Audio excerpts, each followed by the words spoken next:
Hey guys, welcome back with me again in the channel. On today's tutorial, I'm going to show you how you can connect to a Wi-Fi in your computer.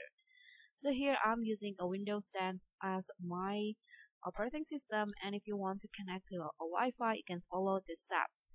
First, you need to make sure that you have a Wi-Fi adapter connected to your CPU.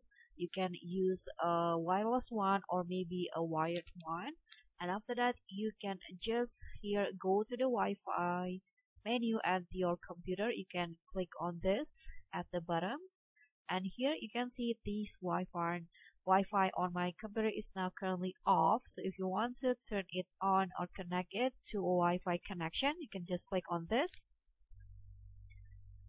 So let's click on this to turn it on, and you'll see a list of a Wi-Fi connection near you. You can just choose which one, but since I only have this one, so I'm gonna just click on this, and here you can choose between if you want to connect it automatically or not later.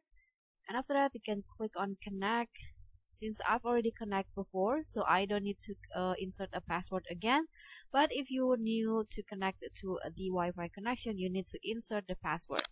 So that's all from me. Thank you so much for watching. Don't forget to like, comment, and subscribe. Also click on the thanks. Bye.